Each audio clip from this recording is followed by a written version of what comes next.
What's up, guys, and welcome back to EBFG TV. We are outside of Temple Billiards, as always, in beautiful Seattle weather. Am I right, Brian? Oh yeah, it was a wet one today. It was a wet one today. Are we still doing phrasing? We are. The Seattle Sounders have just defeated the Colorado Rapids 2-1 in the first leg of the Western Conference Final, or the Western Conference Championship, as the league likes to call it. Brian, it was a close game. I thought the goal we gave up early was kind of bad, but what are your thoughts on the match so far? I mean, I wouldn't say it was bad. It was just unlucky more than anything. You know, you can't fault Fry for it. You can't fault the defender for trying to get the block in on it. Ooh, voice crack. It was just unfortunate, basically. And essentially, our first goal was the same for them. You know, it took that McMath made the leap for it, but instead of coming off his hand, came off the post right to Jordan's foot, and he just tapped it in. I thought up until then the play looked really even, and something about their goal just sparked something in our team. And we just said no, basically. You know, we're not going to allow this. And from then on, there wasn't much doubt in my mind after that first goal that we were going to go on and score another one.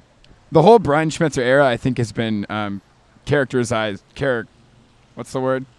Characterized? Characterized. Sure. Yeah. There we go. It's been a long day, folks. The whole Brian Schmetzer era has had games where we've gone down early and then come back to win or come back to tie if we went down a few goals. So tonight was no different than that. I honestly thought their first goal, it's just kind of a gross goal to give up because it is a deflection, and Fry was just in no man's land. There was almost no way he was going to get to it. No, just bad luck, basically. Yeah, and that first goal, I think, for us was almost the same thing as you said. It was really interesting because down in 121, 122, and 123 where I was at, it looked like it went out of bounds. It looked like it went out for a corner or a goal kick. Yeah, our first goal. It looked like McMath hit it onto the post and then went out of bounds. And then all of a sudden, stadium goes crazy because it's a goal. So that was definitely interesting. We have a pretty tough task ahead of us. We have to travel to Colorado next Sunday and play at altitude, which is going to be great. And get a result to hopefully clinch a berth in the MLS Cup Finals. What do you think we need to do to win next Sunday or get a result Sunday to put us in that final? I mean, obviously, the first thing that you want to see on Sunday is an early goal from us. I don't care how it goes in. I don't care if it's a penalty, if it's some sort of weird throw-in play or corner or deflection or something. Just make it happen. That'll relieve a lot of the stress right away. Because we did give up that away goal. That was the one thing we kind of keyed on in the preview, saying that we don't want to do that. But we're still in a good position. You know, a draw gets us through at this point. That being said, Colorado's been very good at home this season. You know, they've got the altitude advantage. We had kind of our home weather advantage today. They're going to have a similar sort of atmospheric, whatever you want to call it, advantage there.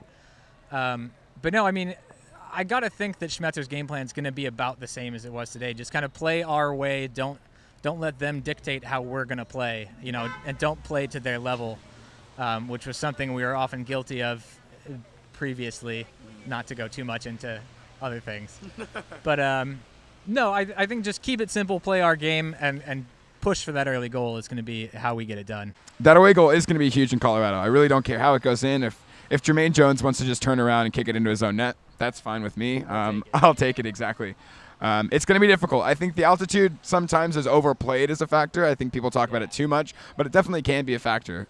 It definitely is very different to basically play at sea level here in Seattle and then go play at like 5,000 feet or something in Commerce City, Colorado. It's not even in Denver. So yeah, next week is going to be interesting. The other result, Montreal beat Toronto 3-2 at Olympic Stadium. Those two away goals are going to be pretty huge for Toronto, don't you reckon? Yeah, it was wild. I came here before the match to drop our stuff off, as we always do. Thank you again to Temple for letting us do that. It was 3-0 when I left Temple. And when I got to the stadium, it was already 3-2.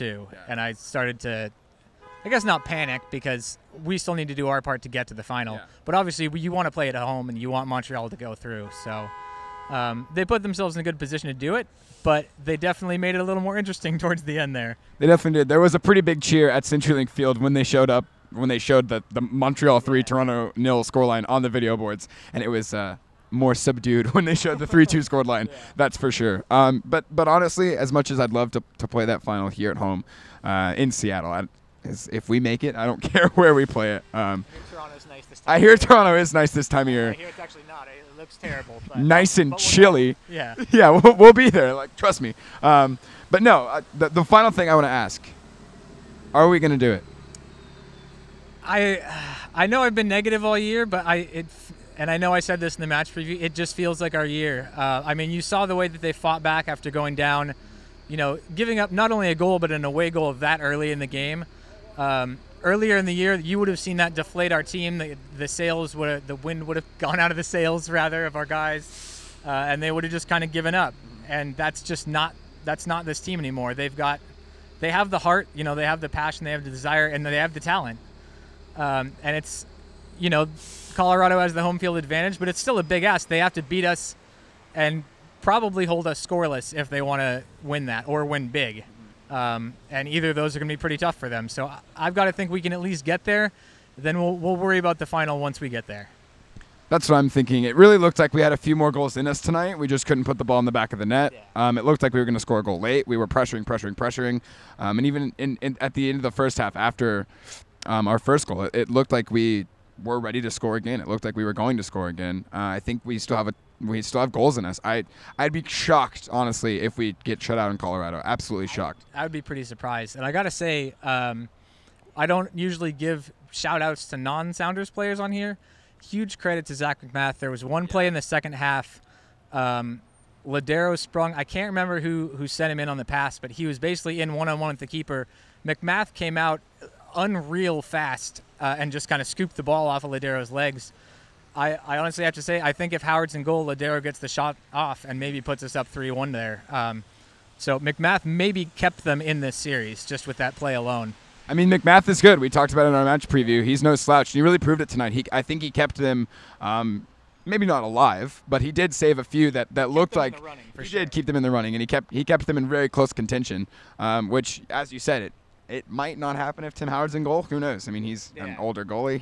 Maybe Howard saves the PK. Maybe there's all sorts of scenarios we could argue. You never know. Yeah, and I think that's the first PK McMath has given up in quite a while. Yeah. I'll have to check out the stat, but it's the first penalty kick goal he's given up in quite a while. So shout out to Nicolas Ladero, MLS Newcomer of the Year, by the way, for scoring that PK goal, which is a huge goal. Sounders win 2-1, and we're headed to Denver, Commerce City, whatever you call it.